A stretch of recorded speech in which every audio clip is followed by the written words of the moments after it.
Hello dear students, welcome back to my channel physics SPC. Calorimetry का एक question. Steam is pass through 40 gram ice at minus के 10 D Celsius till temperature of mixture becomes 80 D Celsius.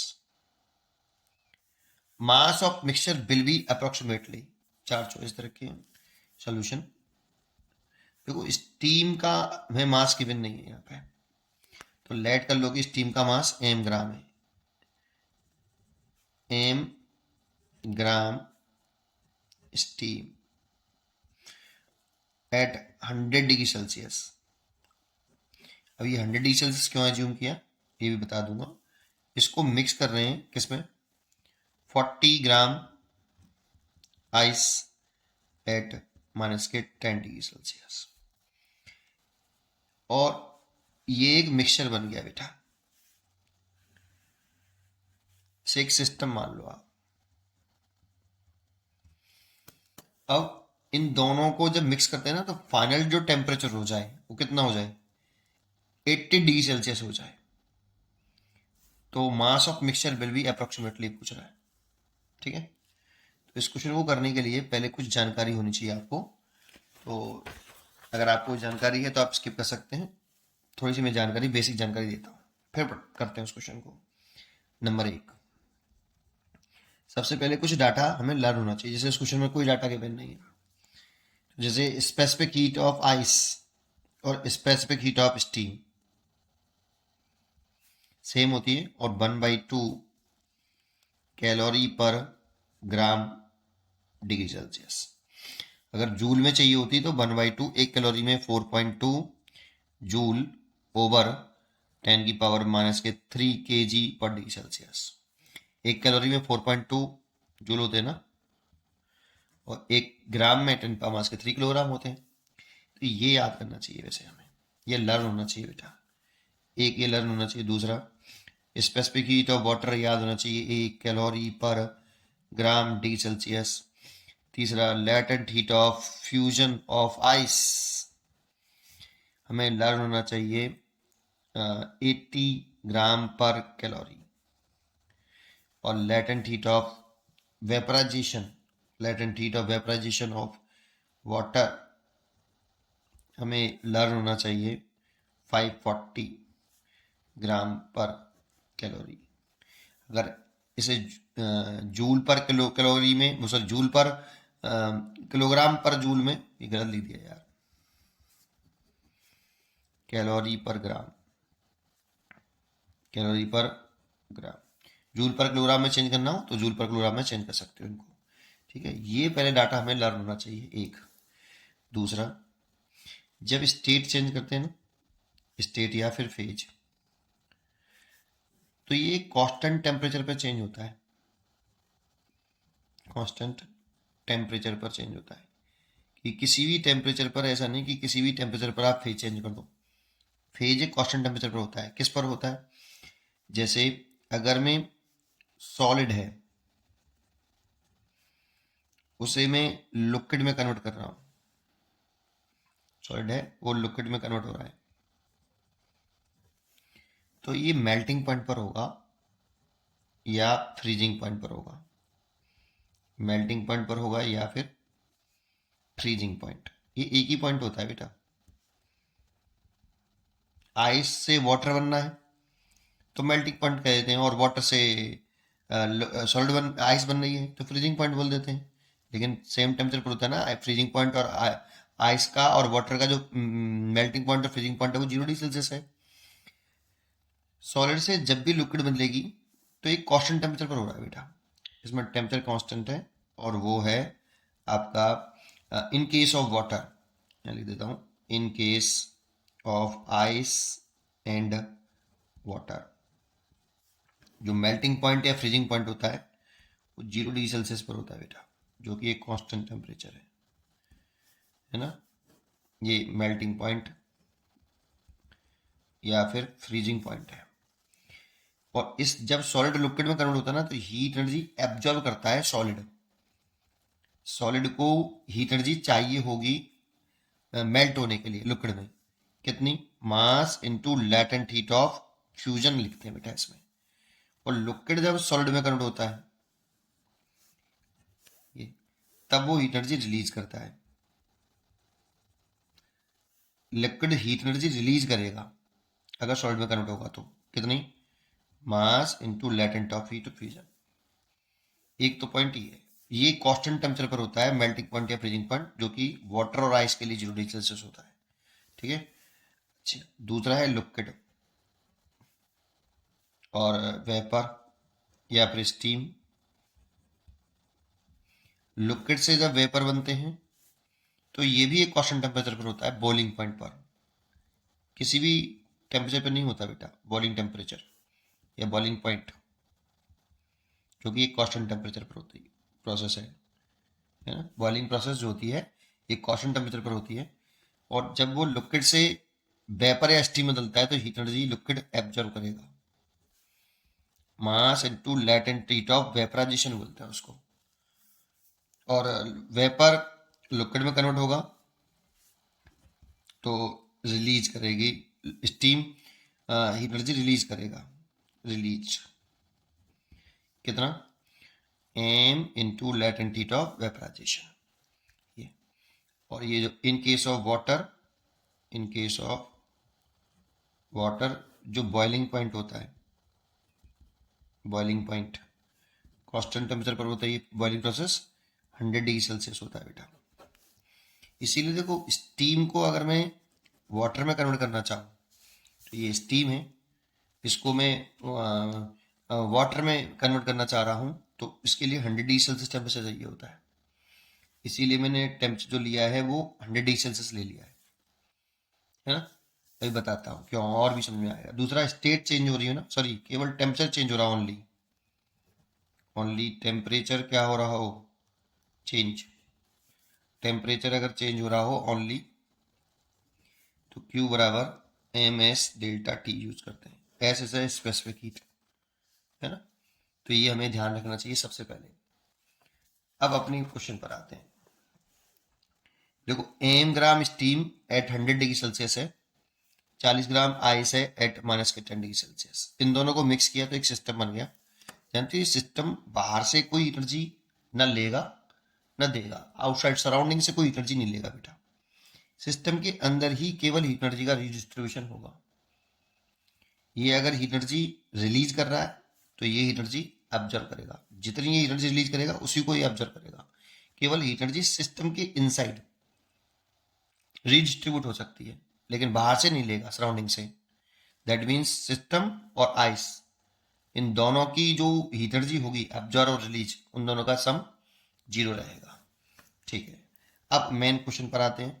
हमेशा जब भी ऐसा question आए तो दोनों की स्टेट सेम कर लेनी चाहिए और टेम्परेचर भी कॉमन कर लेना चाहिए। तो जो कॉमन टेम्परेचर चाहिए मेरे को मिक्सचर का वो 80 डिग्री सेल्सियस चाहिए। तो मैं इस टेम्परेचर को भी 80 डिग्री सेल्सियस पे ले आऊँ और इसको भी 80 डिग्री सेल्सियस पे ले आऊँ। लेकिन इस 80 डिग्री सेल्सियस पे लाना है, लेकिन स्टेट भी सेम करनी होती है। जैसे स्टीम है, ये आइस है, तो एक ही स्टेट में लाना होता है इसको, या तो वाटर में या फिर स्टीम में या फिर आइस में। तो देखो स्टीम को वाटर में कन्वर्ट कर लेते हैं, स्टीम को वाटर में, और आइस को भी वाटर में कन्वर्ट कर लेते हैं। थोड़ा सा आसान हो जाएगा, आइस को वाटर में और इधर से स्टीम को वाटर में, है ना। तो देखो करते हैं। तो अगर मैं पहले इस आइस को वाटर में लाऊं तो देखो किसी भी सॉलिड को लिक्विड में लाना होता है तो मेल्टिंग पॉइंट या फ्रीजिंग पॉइंट पर ही होता है, और आइस और वाटर के लिए 0 डिग्री सेल्सियस होता है। अब यहाँ पे तो 10 डिग्री सेल्सियस है, तो पहले इसको 0 डिग्री सेल्सियस पर लाओ। तो लेके आए तो 40 gram ice eight 0 degree Celsius. तो 0 से पे लेके आए, तो अभी केवल टेम्परेचर फॉल इंक्रीज किया है। तो क्यू बराबर लिखेंगे M S ice into delta T. Temperature में चेंज किया ओनली, स्टेट नहीं चेंज करी, तो ये लगाएंगे। तो 40 ग्राम है। आइस की स्पेसिफिक हीट हमें लर्न होनी चाहिए जो कि 1/2 है, क्योंकि ग्राम में, ये भी ग्राम में है और ये भी मैं ग्राम में पुट कर रहा हूँ, 1/2। और डेल्टा टी टेम्परेचर में जो चेंज हुआ है 10 से -10 से 0 हुआ है, तो टेम्परेचर बढ़ गया है। तो कितना आ गया 10, 2 से काट दिया 5, तो ये हो गया 200 कैलोरी। इतनी हीट एनर्जी उसने एब्जॉर्ब करी है बेटा, क्योंकि आइस से लिक्विड में आता है तो हीट एनर्जी वो एब्जॉर्ब करेगा, तभी तो वो मेल्ट हो, है ना। तो अभी उसने टेम्परेचर बढ़ाया है, तभी तो टेम्परेचर बढ़ेगा। 200 कैलोरी हीट एनर्जी उसने ऑब्जर्व करी है। अब ये देखो स्टेट चेंज कर सकता है, ये 0 डिग्री सेल्सियस पे ही करता है स्टेट, हर एक टेम्परेचर पे नहीं होती हुई स्टेट चेंज। थोड़ा सा लिक्विड में बदलना है तो मास into latent heat of fusion आएगा। तो कितना लिखें, 40 gram water at 0 degree Celsius, constant temperature पर होता है, टेम्परेचर कांस्टेंट रहेगा। क्या लिखें, Q बराबर mass into latent heat of fusion, fusion आता है इसमें, तो कितना लिखें 40, और लेटेंट हीट ऑफ फ्यूजन हमें लर्न होना चाहिए कितना, latent heat of fusion fusion fusion fusion fusion ही रहा 80, तो 80, तो ये हो जाएगा 32 कैलोरी ऐसे। अब इसको हमें मिक्सचर को लाना कितने टेम्परेचर पे बेटा, till temperature mixture becomes 80 degree Celsius पर लाना था, तो 80 डिग्री सेल्सियस पर ले जाए। अब वाटर में कन्वर्ट किया मैंने, 40 gram water at 80 degree Celsius, देखो टेम्परेचर फिर बढ़ा दिया। अब टेम्परेचर बढ़ाने के लिए एनर्जी चाहिए ना उसको, तो 80 डिग्री सेल्सियस पे ले गए, तो Q बराबर M S specific heat of water into delta T. तो ये 40 है, स्पेसिफिक हीट ऑफ वाटर 1 होती है, डेल्टा टी 0 से 80 किया तो 80, तो 3200 कैलोरी हीट एनर्जी। तो देखो यहाँ पर हमने 80 डिग्री सेल्सियस टेम्परेचर कर लिया फाइनल, है ना। तो ये इसमें सब में हीट एनर्जी एब्जॉर्ब हुई है, तो कितनी हीट एनर्जी टोटल एब्जॉर्ब हुई है वो निकाल लेते हैं। मतलब ये रिक्वायर्ड हीट एनर्जी है, चाहिए आइस से वाटर में कन्वर्ट होने के लिए। अगर आइस को वाटर में हमें 40 ग्राम आइस माइनस के 10 डिग्री सेल्सियस को 40 gram water at 80 degree Celsius पर लाना है, तो हमें हीट एनर्जी की रिक्वायरमेंट है, हमें नहीं आइस को रिक्वायरमेंट है, तो ये रिक्वायर्ड हीट एनर्जी है। कितनी, तीनों को ऐड कर लो बेटा, इसको इसको और इसको, तीनों को ऐड कर लीजिए आप। अगर तीनों को ऐड करें तो 3232 और ये 6600 कैलोरी, इतनी हीट एनर्जी रिक्वायरमेंट है आइस से वाटर में कन्वर्ट करने के लिए। अगर इतनी एनर्जी मिल जाए आइस को, एब्जॉर्ब कर ले कहीं से, तो वो आइस वाटर में कन्वर्ट हो जाएगा। लेकिन इतनी एनर्जी मिलेगी कहाँ से, भाप तो ले नहीं सकते सराउंडिंग से, तो बेटा ये स्टीम एनर्जी जरूर रिलीज करना चाहिए। तो जो अब रिलीज करेगा तो m ग्राम स्टीम को अगर हम वाटर में लाना चाहते हैं, है ना, स्टीम को वाटर में, तो वो बॉइलिंग पॉइंट पर ही होता है, दैट मीन्स 100 डिग्री सेल्सियस पर होता है, इसीलिए मैंने 100 डिग्री सेल्सियस सेलेक्ट कर लिया, कुछ में गिवन नहीं है तो, है ना। तो लेकिन ये मास गिवन नहीं है बेटा, यहाँ पे कितना ग्राम स्टीम था, तो वो लेट किया है, वो कैलकुलेट भी वही करना है हमें, मास ऑफ मिक्सचर विल भी अप्रोक्सीमेटली कितना हुआ। तो पहले इसे 80 डिग्री सेल्सियस पर लाना है, लेकिन मिक्सचर तब करना है जब मिक्सचर का टेम्परेचर फाइनली कितना हो, 80 डिग्री सेल्सियस हो। तो पहले तो इसे 100 डिग्री सेल्सियस पर ही है बेटा ये, तो स्टीम से जब लिक्विड में बदलेगा तो एनर्जी रिलीज करेगा, तो इसीलिए 100 डिग्री सेल्सियस पे तो ये एम ग्राम वाटर में कन्वर्ट हो जाएगा बेटा at 100 degree Celsius, 100 degree Celsius भी कन्वर्ट होता है। Q equal to mass into latent heat of vaporisation आएगा बेटा, क्योंकि इसमें लेटेंट हीट ऑफ वेपराइजेशन आता है, लिक्विड से स्टीम, स्टीम से लिक्विड में कन्वर्ट होता है, तो ठीक है। तो कितना लिखें, M into latent heat of vaporisation हमें लर्न होना चाहिए 540 कैलोरी पर ग्राम, तो ये 540 कैलोरी, इतनी कैलोरी आपकी एनर्जी इसने रिलीज करी होगी।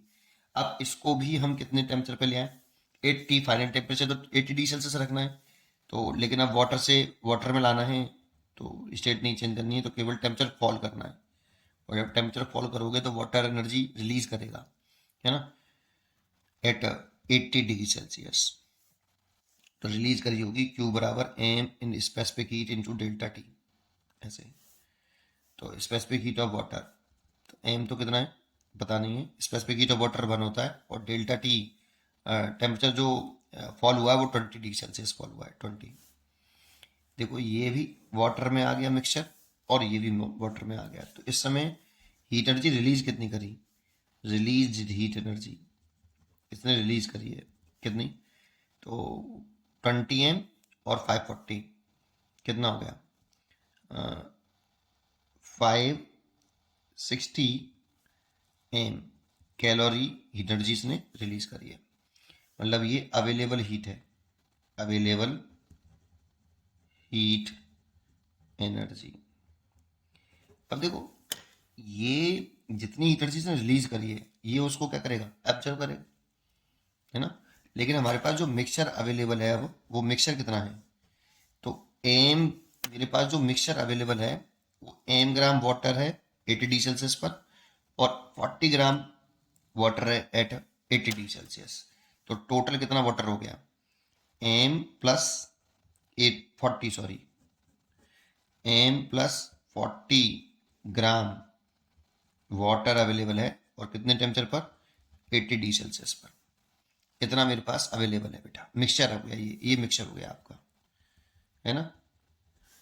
तो एक बात यहाँ पे देखें, तो यहाँ पे आप ये वाली जो हीट एनर्जी है, ये जो आपकी क्या है हीट एनर्जी है, तो ये क्या करें कि ये इतनी अवेलेबल है और इतनी चाहिए, तो दोनों बराबर कर दें।